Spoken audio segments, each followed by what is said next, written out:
السلام علیکم. آپ لوگوں سے درخواست ہے کہ اس ویڈیو کو لائک کیجیے اور شیئر کیجیے. اگر آپ نے ابھی تک اس چینل کو سبسکرائب نہیں کیا ہے تو اسے سبسکرائب کیجیے اور بیل آئیکن دبائیے تاکہ ہماری نیو ویڈیو کی نوٹیفیکیشن آئے. شکریہ.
شہ بحر بر ہوئے یہ وارث بذات خیر البشر ہوئے علم و عمل کمار لیا شیخ و شاب نے کیا کام سنی میں پائی بزرگی جناب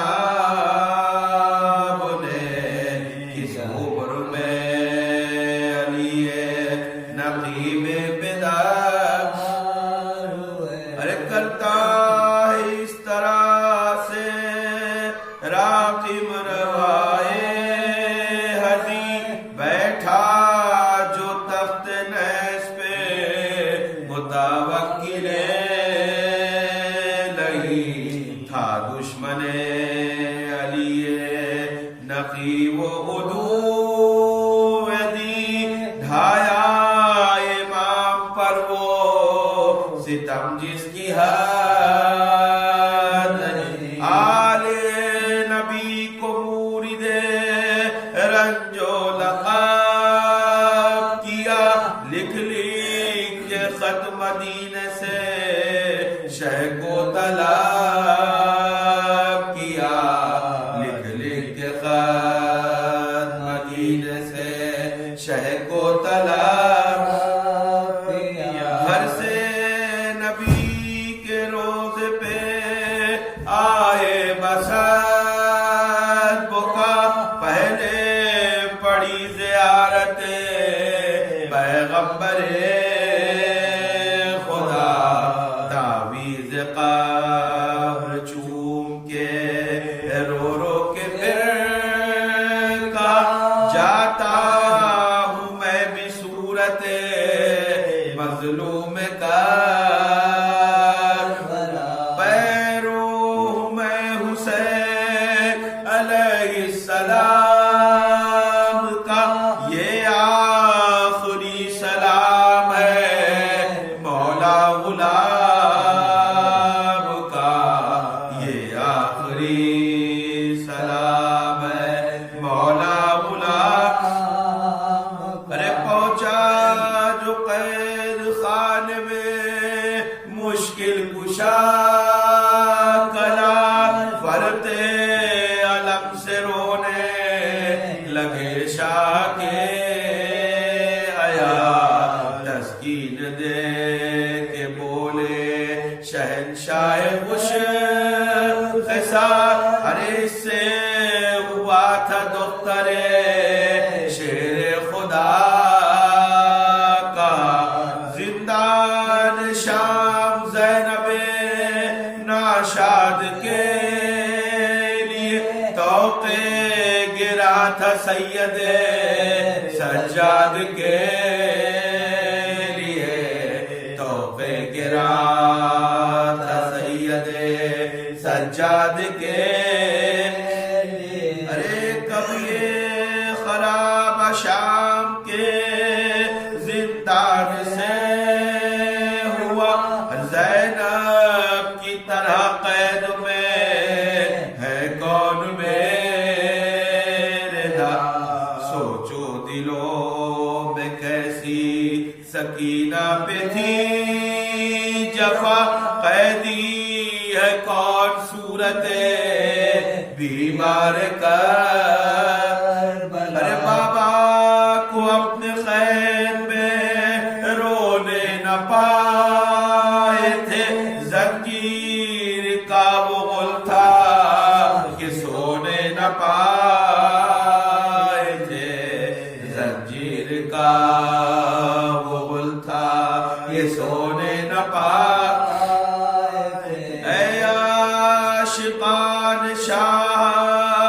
کرو نہ لو بکا کیا کام تھی بے گناہ پہ یہ قید کی جفا ظالم نے زہر بھی معصوم کو دیا کھاتے ہی جس کے غیر ہوا حال شاہ کا ارے تلقین صبر کرتے ہی خاموش ہو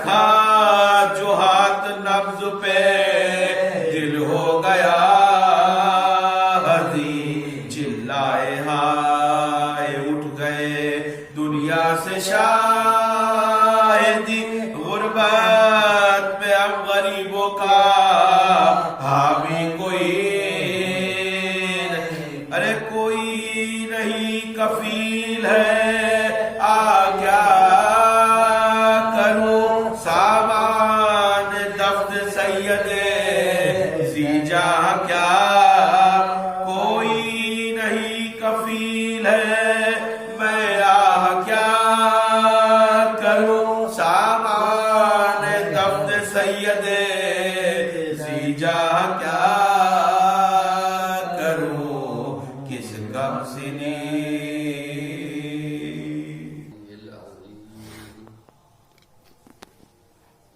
أعوذ بالله من الشيطان الرجيم، بسم الله الرحمن الرحيم، الحمد لله رب العالمين، والعاقبة للمتقين، النار للعاصين والجنة للموحدين، ثم الصلاة والسلام على سيدنا نبينا بالقاسم محمد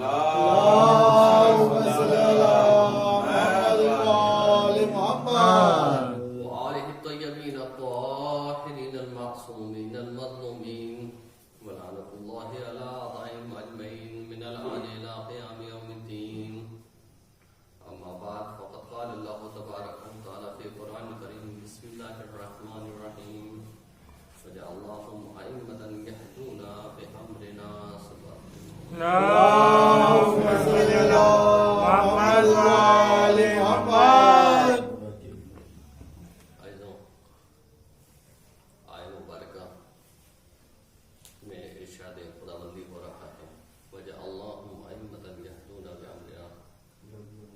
وہ ان ہستیوں کو ہم نے امام بنایا اور وہ ہمارے امر سے ہی ہدایت کرتے ہیں. عزیزان گرامی، یوں تو خداوند کریم نے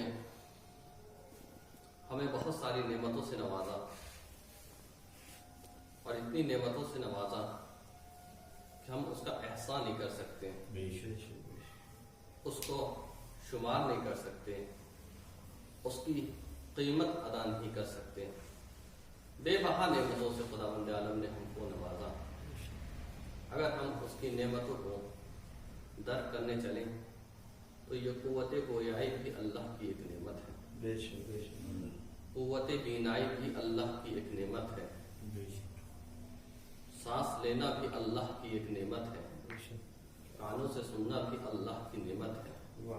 ایسے یہ وہ نعمتیں ہیں کہ جن نعمتوں کو ہم نعمت نہیں مانتے.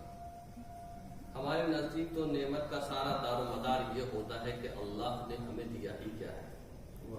نعمتیں تو ان کے پاس جن کے پاس دولت ہے، جن کے پاس بلڈنگیں ہیں، جن کے پاس بڑی بڑی گاڑیاں ہیں. کچھ نہیں دیا اللہ نے. یہ جس زبان سے تم شکوہ کر رہے ہو، اگر خداوند عالم تجھ سے قوت گویائی چھین لے تو کتنے میں تم یہ قوت گویائی حاصل کر سکتے ہو. عزیزوں، اپنی نگاہ میں امیر ترین شخص کو رکھ لیجئے، اور اگر اس سے قوت گویائی چھن جائے، بولنے کی طاقت اس سے چھن جائے، اور اس کا علاج فقط اور فقط آپ کے پاس ہو، تو اب آپ اس سے جو قیمت مانگیں گے وہ قیمت وہ آپ کو دے گا. اور اللہ نے یہ نعمت آپ کو مفت میں عطا کر دی. اور اتنی نعمتیں اللہ نے دی جن کی قیمت ہی نہیں بلکہ ان کو شمار بھی نہیں کر سکتے. اگر شمار کرنے چلیں اس کی نعمت کو تو پلک کا جھپکنا بھی اللہ کی نعمت ہے، سانس کا اندر جانا بھی اللہ کی نعمت ہے، سانس کا باہر آنا بھی اللہ کی نعمت ہے. تو عزیزوں، خداوند عالم نے اتنی نعمتیں ہم کو عطا کی اور ہم اس کی نعمتوں میں اتنا غرق ہے کہ ہمیں احساس ہی نہیں کہ خداوند عالم نے ہمیں کتنی نعمتیں عطا کی. بے شک بے شک. عزیزوں، جب مچھلی کو تالاب سے نکال کر ترائی پہ پھینک دیا جاتا ہے تو وہ تڑپ تڑپ کے بتا رہی ہوتی ہے کہ پانی کتنی عظیم نعمت ہے. سبحان اللہ. تو یہ ہے خدا بند عالم کی نعمتیں، اور اتنی نعمتیں خدا بند عالم نے ہم کو دی اور ہم کو عطا کی، لیکن کسی بھی مقام پہ خدا بند عالم نے یہ نہیں کہا اے میرے بندے ہم نے تجھ کو قوت دیکھنے عطا کی تو میرا احسان ہے تجھ پر، ہم نے تجھے دیکھنے کی طاقت عطا کی یہ میرا احسان ہے تجھ پر، ہم نے تجھے سننے کی طاقت عطا کی یہ میرا احسان ہے تجھ پہ. کسی ایک مقام پہ خدا بند عالم نے اپنی نعمتوں پر احسان نہیں جتایا، اور وہ بڑا کریم خدا ہے. ہم جیسا نہیں ہے کہ ہم کچھ عطا کرنے کے بعد کہہ دیتے ہیں کہ ہم وہ تھے کہ جو اگر نہ ہوتے تو فلاں امام بارگاہ نہ چل پاتا، ہم نہ ہوتے تو فلاں انجمن چل نہ پاتی. تو یہ ہم لوگ ہیں کہ جو کچھ کرنے کے بعد احسان جتا دیتے. وہ بڑا کریم خدا ہے، اس نے اتنی ساری نعمتیں عطا کی، نعمتیں عطا کرنے کے بعد کسی مقام پر احسان نہیں جتایا، لیکن ایک مقام ایسا آیا کہ جب وہ کریم خدا اس نے بھی احسان جتا دیا. وہ کون سی نعمت ہے؟ وہ ہے نعمت ہدایت. جب خدا بند عالم نے ہادی الہی کو دنیا میں بھیجا تو بھیجنے کے بعد احسان جتا دیا. وَلَقَدْ مَنَّ اللَّهُ عَلَى الْمُؤْمِنِينَ، اے میرے چاہنے والوں، اے میرے ماننے والوں، میرا تجھ پر احسان ہے. اور عام طریقے سے احسان نہیں جتایا، فرمایا وَلَقَدْ مَنَّ اللَّهُ. عزیزوں، ہم کو اگر اپنی بات میں دم پیدا کرنا ہو تو ہم قسم کھاتے ہیں، ہم بلند آواز سے چیخ کر اپنی بات بولتے ہیں تو ہماری باتوں میں دم پیدا ہوتا ہے. عربی زبان میں ایسا نہیں ہے. عربی زبان میں الفاظ کے ذریعے سے کلام میں قوت بخشی جاتی ہے، کلام میں تقویت دی جاتی ہے. تو یہ لقد جو خدا عالم نے کہا وَلَقَدْ مَنَّ اللَّهُ عَلَى الْمُؤْمِنِينَ، بے شک ہم نے مومنین پر احسان کیا ہے. کیا احسان کیا؟ لقد من اللہ علی المؤمنین اذ بعث رسولا من انفسهم یتلو علیہم آیاتہ ویزکیہم ویعلمہم الکتاب والحکمہ، کہ ہم نے تمہارے درمیان میں ایک ہادی کو بھیجا، ہم نے تمہارے درمیان رسول کو بھیجا. تم کھلی ہوئی گمراہی میں مبتلا تھے، لیکن ہم نے تمہارے درمیان ہادی الہی کو بھیجا، اور یہ میرا تم پر سب سے بڑا احسان ہے. محمد محمد والے محمد. سبحان اللہ. یہ وہ عظیم نعمت ہے، خدا کی سب سے عظیم ترین نعمتوں میں سے نعمت ہدایت ہے. عزیزوں، ہر امام مختلف کمالات کا حامل ہوتا ہے، ہر ایک امام شجاعت کا بھی حامل ہے. عبادت میں زین العابدین بھی ہے، شجاعت میں فاتح خیبر ہے، فاتح خندق ہے. لیکن یہ ساری صفتیں اماموں کی ایک طرف، ان سب صفتوں میں سب سے عظیم صفت جو ہے وہ صفت ہدایت ہے. یعنی ان اماموں کا ہادی ہونا یہ ان کے لیے سب سے بڑا کمال ہے. اور اسی کو خداوند عالم نے قرآن میں احسان کے ذریعے سے جتا دیا. اور پھر کیا کہا؟ وَجَعَلْنَاهُمْ أَئِمَّةً يَهْدُونَ بِأَمْرِنَا، ہم نے تمہارے درمیان میں امام کو بھیجا، يَهْدُونَ بِأَمْرِنَا، اور یہ ہمارے امر سے ہدایت کرتے ہیں. اور آج جس امام کی شہادت کی تاریخ ہے، اس امام کے لقب میں ایک لقب ہے علی النقی، جو ہمارے درمیان میں مشہور ہے نقی. لیکن جو عربوں میں سب سے زیادہ مشہور لقب اس امام کا ہے وہ ہے ہادی، امام الہادی. یہ اس امام کو ہادی کہتے ہیں. اور ایک لقب ہے ان کا ابو الحسن، ابو الحسن ثالث کہا جاتا ہے اس امام کو. 12 اماموں میں 3 امام ابو الحسن کے لقب سے نوازے گئے، اور پہلے امام کو چھوڑ کر کے، امام علی کو چھوڑ کر کے 3 امام اور تھے کہ جن کو ابو الحسن کہا گیا. ایک امام موسیٰ کاظم، ایک امام رضا، اور تیسرے امام علی.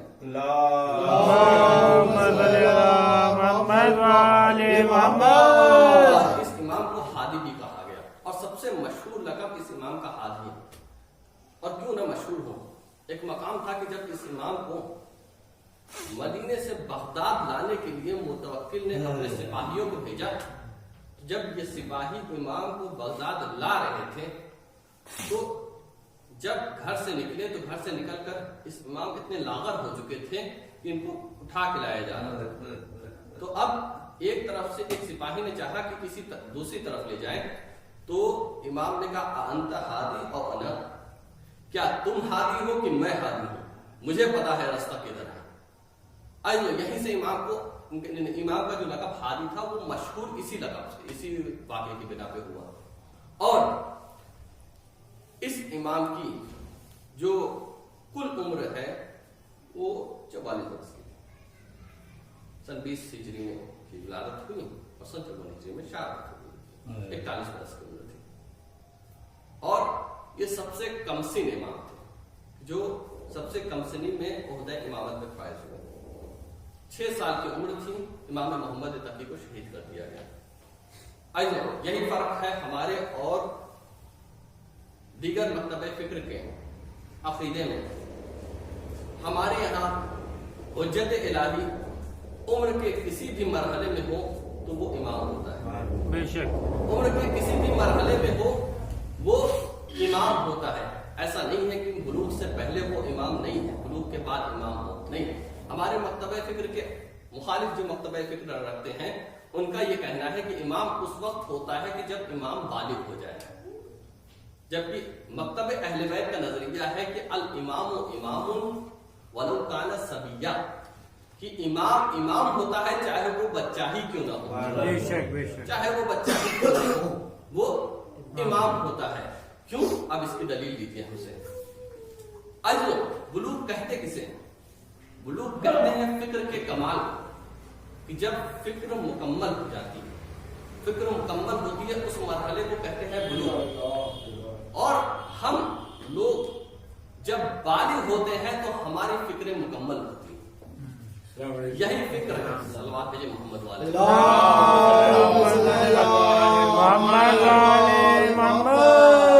یہی فکر ہے ہم میں اور امام برحق میں۔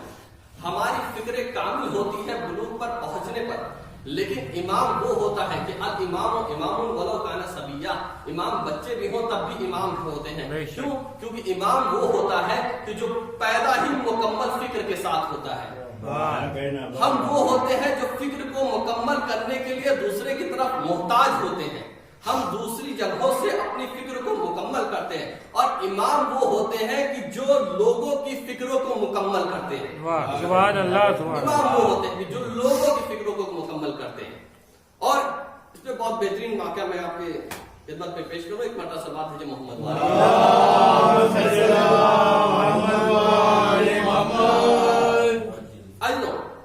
ہمارے اور دشمنوں میں یہی فرق ہے۔ دشمنوں نے سوچا کہ یہ تو 6 سال کا بچہ ہے، یہ کیسے امام ہو سکتا ہے؟ تو انہوں نے اپنا ایک حربہ اپنایا۔ جب یہ اس امام کی عمر 6 سال تھی تو اس وقت بادشاہ تھا متوکل عباسی۔ متوکل نے سوچا، بہت شدید ترین بادشاہ تھا، یہی وہ تھا کہ جس نے امام حسین کی زیارت پر پابندی عائد کی تھی، اور حتیٰ کہ اگر کوئی امام کی قبر کی زیارت کرنے جائے تو وہ اپنے ہاتھ کو کٹوائے، یا پھر اپنے ساتھ کسی کو لے کے جائے، وہ اس کی قربانی دے تب اس کو امام حسین کی قبر کی زیارت کرے۔ تو یہ بادشاہ تھا، اس نے اپنے طور پہ ہادیان الہی کو سوچا کہ ہم ان کو کیسے کنٹرول میں کریں۔ یہی فرق ہوتا ہے کہ جب خدا اپنے نمائندوں کو بھیجتا ہے تو مکمل فکر اور مکمل کمال کے ساتھ بھیجتا ہے۔ اب اس نے یہ سوچا کہ یہ تو 6 سال کے بچے ہیں، اس نے ایک جنید شامی نام کے شخص کو ان پر مامور کر دیا کہ تم ان کو پڑھاؤ اور دین سے ان کو ہٹا دو، یعنی بددینی نہیں سکھاؤ کہ تو یہ جو ہے اصلاً دین سے ہٹ جائے۔ اب وہ جنید شامی آیا، آنے کے بعد ان کو پڑھاتا ہے۔ 1-2 ہفتے کے بعد متوکل عباسی اس نے سوچا تھا کہ اگر یہ دین سے پھر جائیں گے تو پورا کا پورا عالم اسلام پلٹ جائے گا۔ تو اب 1-2 ہفتے کے بعد اس نے جنید شامی سے پوچھا کہ یہ بتاؤ کہ کیا تبدیلی پیش آئی۔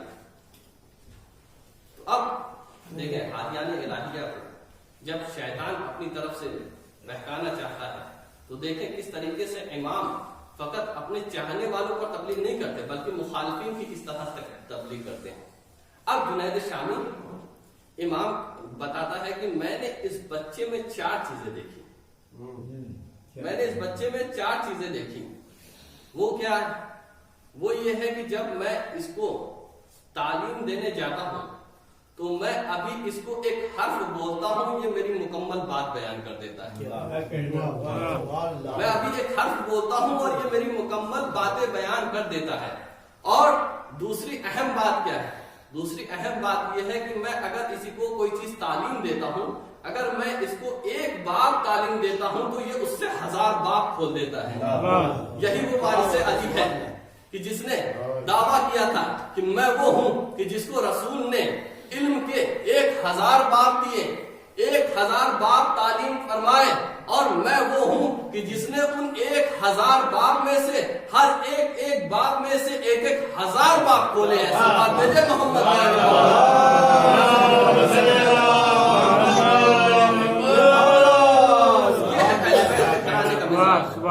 جو علم کے ایک باب میں سے 1000 باب کھول دیا کرتے ہیں۔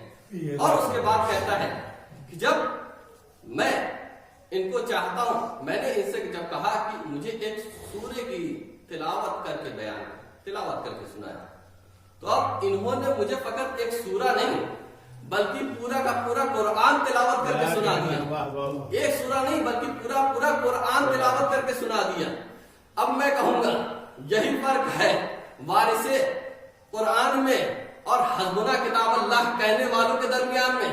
وہ پوری عمر گزار کے چلے گئے، ایک سورہ حفظ نہ ہو پایا۔ وارث قرآن وہ ہے کہ جن سے ایک سورے کی تلاوت کرنے کو کہو تو یہ مکمل ایک کتاب کی تلاوت کرتے ہیں۔ محمد والے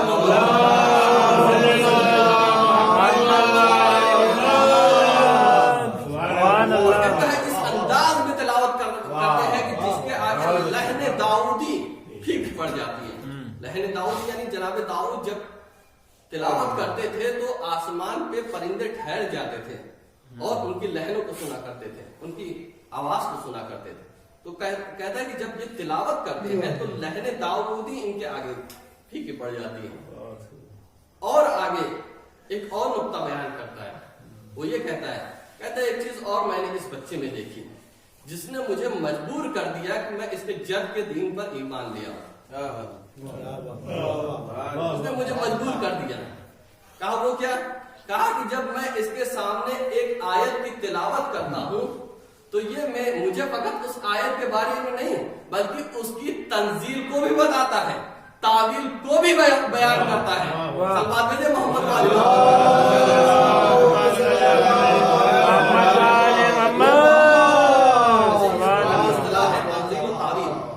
میں اس کو آسان لفظوں میں بیان کر دوں کہ تنزیل اسے کہتے ہیں کہ جب رسول اکرم پر قرآن نازل ہوا، رسول اکرم جب قرآن کے بارے میں بیان کرتے ہیں تو اس کو کہتے ہیں تنزیل، کیونکہ رسول پر یہ قرآن نازل ہوا۔ اب رسول کے بعد جب امام علی نے قرآن کو بیان کرنا شروع کیا تو یہ ہے تعویل، تنزیل اور تعویل۔ اب 10ویں امام جب وہ سورے کی آیتیں بیان کرتا تھا تو امام فرماتے ہیں کہ اس آیت کی تنزیل میرے نانا نے یہ کہی، اس آیت کی تعویل میرے دادا نے یہ کہی۔ محمد والے یہ ہے اولیاء الہی، عمر کے ہر ایک مرحلے پہ ہدایت کرتے ہیں۔ روایتوں میں واقعہ ملتا ہے کہ اسحاق نامی ایک شخص امام کی خدمت میں آتا ہے اور آ کر کے امام کے سامنے بیٹھ جاتا ہے۔ دیکھیں یہ ہے امامت، یہ ہے تعریف امامت کہ جو دلوں کے حال کو جانتے ہو۔ امام نے اسحاق کی طرف نگاہ کی، اسحاق مجھے پتا ہے تم کیا سوال کرنا چاہتے ہو۔ اسحاق تم مجھ سے یہی پوچھنا چاہتے ہو نا کہ سال میں وہ کون سے روزے ہیں جو سب سے زیادہ ضروری ہے کہ ان روزوں پر رکھا جائے؟ تو سنو، وہ 4 دن کے روزے ہیں کہ جن کو رکھنا بہت زیادہ ثواب رکھتا ہے۔ پہلا وہ روزہ 25 ذی-القعدہ کا روزہ، دوسرا 17 ربیع الاول کا روزہ رکھنا بہت ثواب کا حامل ہے اور ضروری ہے کہ ان دونوں دنوں میں روزہ رکھا جائے۔ تیسرا روزہ 27 رجب المرجب کا، اور چوتھا روزہ 18 ذی الحجہ کا۔ یہ 4 روزے رکھنا بہت ہی ثواب کا حامل ہوتا ہے۔ تو اب اس نے سوال کیا ایسا کیوں ہے کہ 4 دن اتنا زیادہ ثواب؟ تو امام فرماتے ہیں کہ کیونکہ 25 ذی القعدہ جو ہے اس دن اس زمین کے فرش کو بچھایا گیا تھا، اس دن اس زمین کے فرش کو بچھایا گیا۔ اب 17 ربیع الاول کا جو روزہ ہے وہ آپ سب کو ہم سب کو پتا ہے، 17 ربیع الاول ولادت رسول اکرم صلی اللہ علیہ وسلم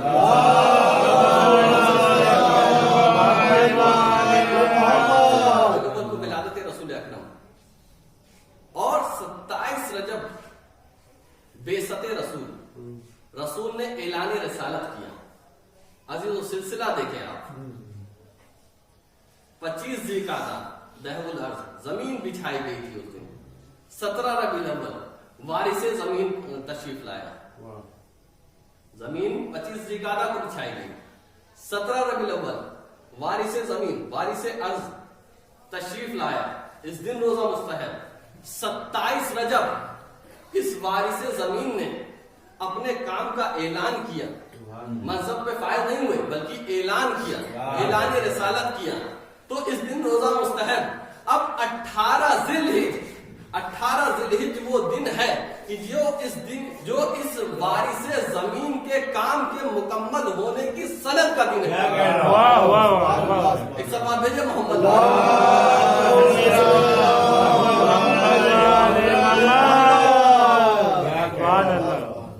بہت ہی عظمتوں کے حامی میرا یہ امام، اور اس امام خصوصاً اس امام نہیں، امام محمد تقی، امام علی نقی اور امام حسن عسکری۔ امام محمد تقی کی عمر 25 سال مکمل، اور امام علی نقی کی عمر 44 سال، 42 سال 44 سال اختلاف ہے، اور امام حسن عسکری کی عمر کل 28 برس۔ ان تینوں اماموں میں ایک چیز مشترک تھی، وہ یہ کہ یہ تاعمر بادشاہ کی نگاہوں کے درمیان میں، ان کو عمر کے کسی مرحلے میں آرام سے رہنے نہیں دیا گیا۔ بادشاہ وقت کو بہت خطرہ ان اماموں سے، اس کی نگاہ میں بہت خطرہ تھا۔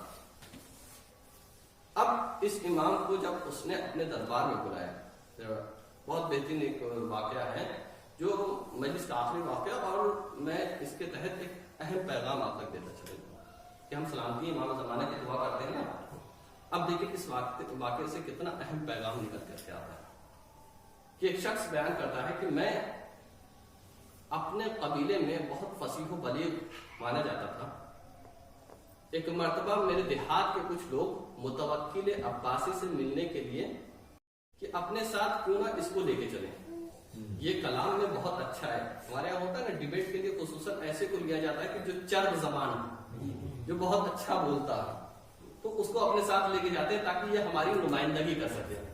اسی طرح سے یہ شخص تھا کہ یہ اپنے دور میں سب سے بلیغ، اپنے علاقے میں سب سے فصیح الکلام تھا۔ اب یہ آتا ہے، آ کے دیکھتا ہے کہ بغداد میں بازار میں سناٹا پس رہا ہے، دربار تک پہنچتا ہے، راستے میں پوچھتا ہے کہ ایسی کیا وجہ ہے کہ آج یہاں اتنا سناٹا ہے؟ تو کسی نے کہا کہ آج علوی گھرانے کا کوئی ایک نوجوان آ رہا ہے، اور عنقریب یہ ہے کہ متوکل عباسی اس کے قتل کا فرمان جاری کر دے، یعنی بنی ہاشم کے گھر کا ایک نوجوان آئے گا اور اس کے قتل کا فرمان جاری ہو جائے گا، شاید اس کو قتل کر دیا جائے۔ اب اس نے کہا کہ چلو دیکھتے ہیں کہ وہ کون ہے۔ اب یہ وہیں ٹھہرا تھا، تھوڑی دیر میں امام اپنے گھوڑے پہ سوار ہو کے آ رہے تھے۔ اب اس کی نگاہ امام پر پڑی، اس نے امام کو دیکھا، امام کو دیکھتے ہی ساتھ اب جو اس نے امام کو دیکھا تو دیکھنے کے بعد کہا کہ کیا نورانی چہرے والا، کیا وجیح نوجوان ہے۔ اپنے دل میں ابھی یہ کہہ رہا ہے، زبان تک ابھی حرف نہیں آیا۔ اس کے بعد اس نے کہا کہ اے کاش متوکل عباسی، خدا کرے کہ متوکل اس کی قتل کا فرمان نہ دے، اتنا نورانی نوجوان ہے۔ بس اپنے دل میں اس نے سوچا تھا۔ اسی اسنا میں امام اپنے گھوڑے سے اس کے نزدیک پہنچتے ہیں۔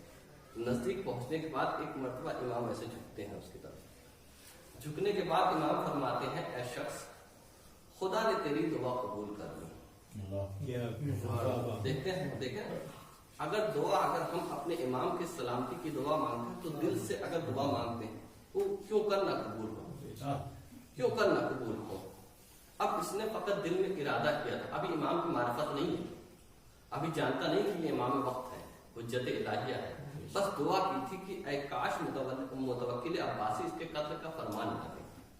تو امام نے کہا کہ خدا نے تمہاری دعاؤں کو قبول کر لیا۔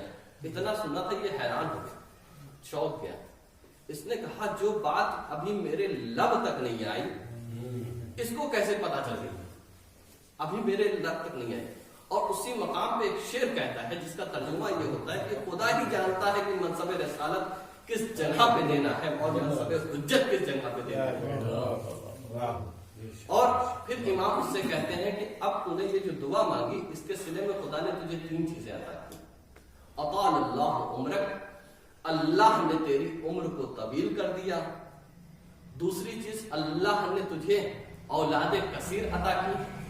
تیسری چیز تجھے اللہ نے مال کثیر عطا کیا، رزق کثیر عطا کیا۔ اب جب یہ واقعہ یہ شخص نقل کر رہا تھا تو اس وقت اس کی عمر 70 سال کی تھی۔ اس نے کہا کہ میری عمر میں نے اپنے سامنے کتنوں کو گزرتے دیکھا اور میں 70 سال کی عمر میں ہوں اور ابھی تک بہترین ہوں، بنا کسی مرض کے ہوں۔ اور اتنا ہی نہیں کہا، اس نے کہا میرے 10 بیٹے ہیں اور میری تمام جائیداد کو اگر چھوڑ دیا جائے تو میں اس وقت 10 لاکھ درہم کا مالک ہوں۔ محمد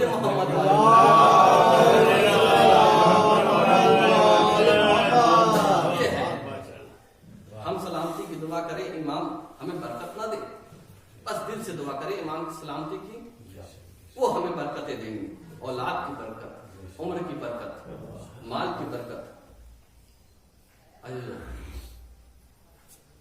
بس اپنی گفتگو کو یہی مکمل کرتا ہوں۔ اگر فقط اس امام کی سوانح حیات پر گفتگو کرتے چلوں تو کافی طویل عرصہ گزر جائے گا۔ کیوں؟ کیونکہ اس امام کی جو عمر کا مرحلہ ہے یہ تو فقط امام کے ایک لفظ ہادی پر تھوڑی سی تشریح تھی، لیکن اگر امام کی سیاست پر نگاہ کی جائے، سیاسی امام کی زندگی کو دیکھا جائے تو اس پر ایک مکمل بحث ہے۔ کیوں؟ کیونکہ تاریخ روایتوں میں ملتا ہے کہ یہ دربار میں سب سے معزز ترین امام میں سے، جب بھی بادشاہ کو کوئی مشکل آتی تھی وہ اسی امام سے دریافت کرتے تھے۔